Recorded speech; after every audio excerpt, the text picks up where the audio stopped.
Sebelum masuk ke pembahasan alur ceritanya, Mimin ingatkan bahwa video ini mengandung spoiler, jadi pastikan kalian sudah mengikuti dan menonton episode sebelumnya.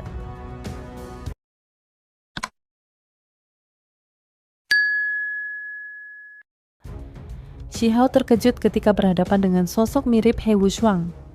Namun Gagak tua menjelaskan bahwa itu hanya bayangan sejarah, bukan tubuh asli. Jika benar-benar bertemu, akibatnya akan terlalu mengerikan. Karena He Wushang telah menempuh jalan kultivasi tanpa akhir. Gagak lalu menceritakan kisah seorang pemuda dari keluarga panjang umur yang pada akhir zaman Immortal Ancient mencari jasad keluarganya, namun malah bertarung melawan He Wushang. Pemuda itu sangat kuat, namun tetap kalah dan terbunuh. Shihao pun sadar sebagian yang ia alami adalah jejak pertempuran pemuda itu, sebagian lagi jejak kekuatan Wushang sendiri. Lebih mengejutkan, Gagak memastikan He Wushang masih hidup. Hal ini membuat Shihao dan semut tanduk surgawi resah.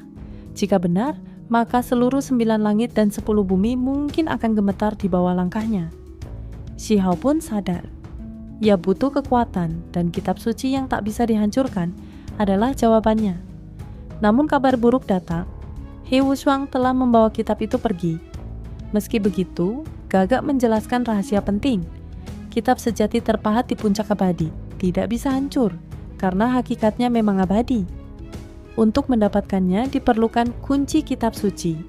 Tanpa itu, siapapun tak akan mampu mengakses warisan sejati. Gagak juga menyingkap rahasia lain. Kitab ini sebenarnya terdiri dari 9 lembar, sementara He Wushang hanya memiliki 4. Sisanya tersebar di tanah-tanah terlarang yang mengerikan. Inilah sebabnya Wushang tak mungkin mencapai kesempurnaan. Saat ditanya seperti apa wujud kunci itu, Gagak menjelaskan, tulang putih sehalus giok, mustahil dihancurkan. Mendengar ini, Shihao teringat sesuatu. Ia benar-benar menyimpan kunci semacam itu yang dulu ditemukannya di medan perang kuno. Gagak pun terkejut besar, lalu menegaskan, dengan kunci itu, kau bisa mendapatkan kitab suci yang tak bisa dihancurkan. Akhirnya, kitab suci yang tak bisa dihancurkan menampakkan diri. Harapan yang sempat redup kini menyala lagi. Shihao dan semut tanduk surgawi berdiri di depan puncak abadi dengan perasaan bergejolak. Semut kecil itu menggertakkan gigi, mengingat dendamnya pada He Wushang.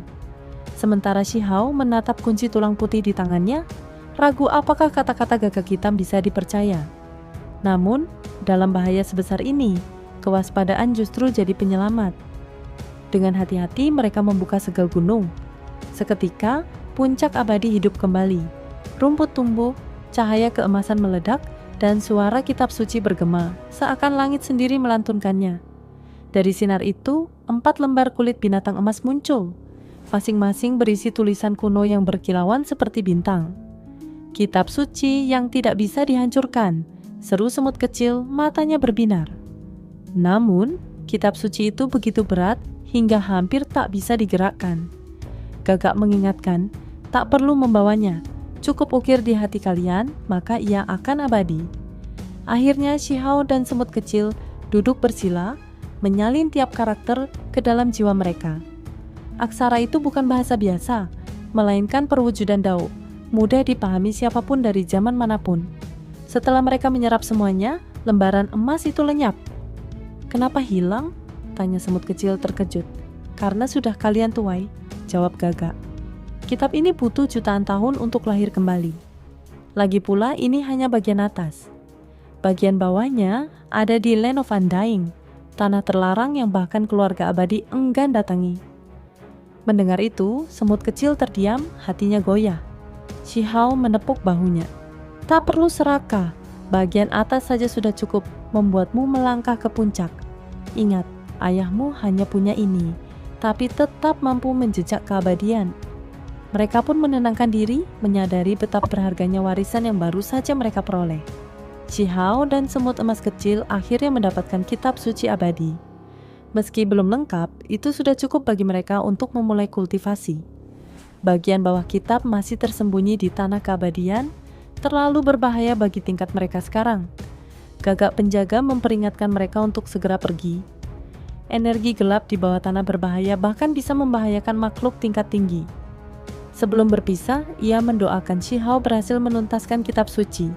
Saat sosok gagak menghilang, roh-roh para pahlawan yang gugur pun muncul.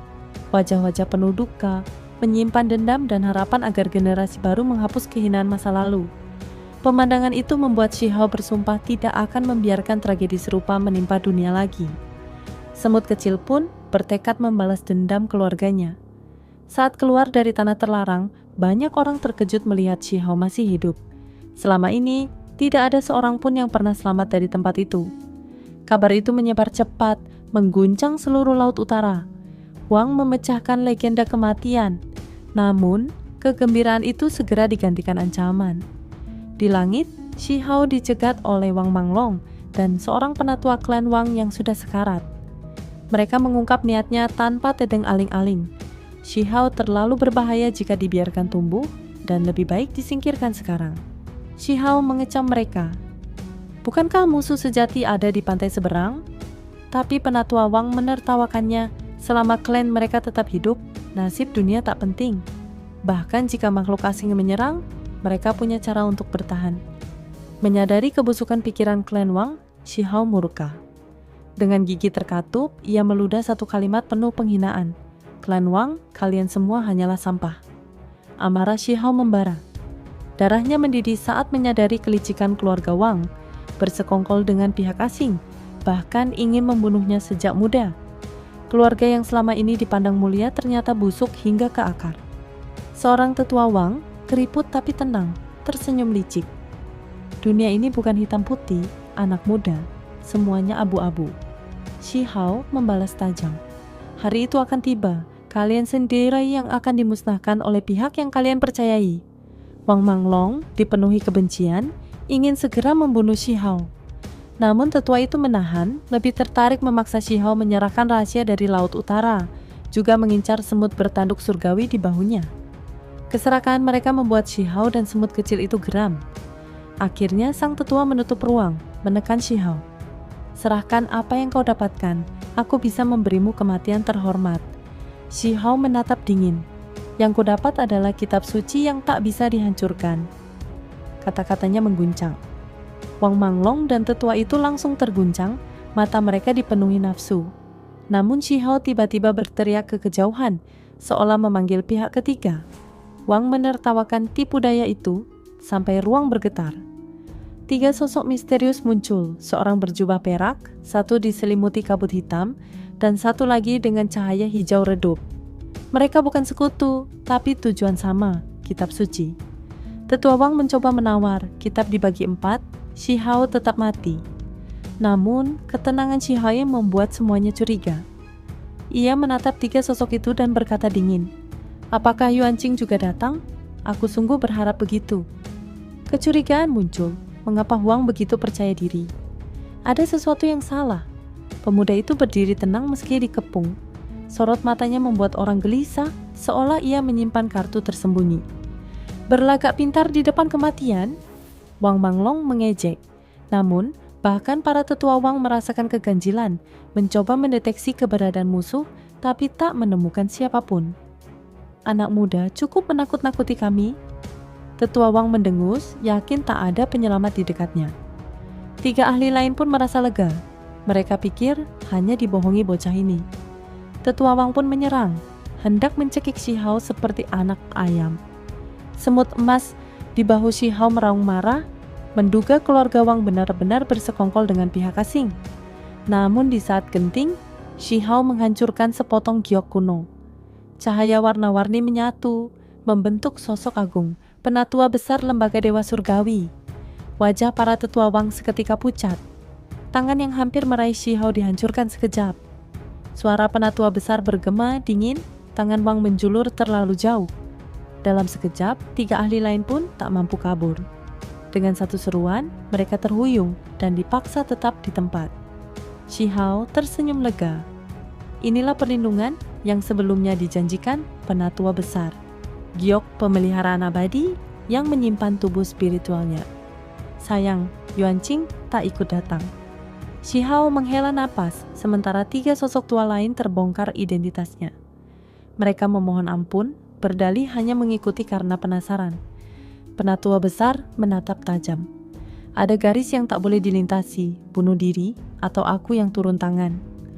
3 orang itu gemetar, tapi tak sempat memilih. Dengan satu tebasan cahaya bintang, tubuh mereka terurai jadi abu. Tetua Wang pun menyusul, separuh tubuhnya meledak, roh primordialnya musnah tanpa belas kasihan. Wang Manglong histeris, namun sebelum sempat berlari, Shi Hao menghantamnya. Sekali pukul, tubuhnya hancur berkeping. "Bawa ini kembali ke keluarga Wang," ujar penatua besar, mengangkat sisa jasad dengan lambaian lengan. Shi Hao terdiam, hatinya bergejolak. Semua ini dilakukan demi dirinya. "Tak perlu bicara banyak," kata penatua besar. "Dunia harus tahu ada batas yang tak boleh dilanggar. Ada orang yang tak boleh mereka sentuh." Angin surgawi pun membelah langit. Penatua besar membawa Shi Hao langsung menuju wilayah keluarga Wang untuk menuntut pertanggungjawaban. Itu saja spoiler untuk episode 261 dari Donghua Series Perfect World.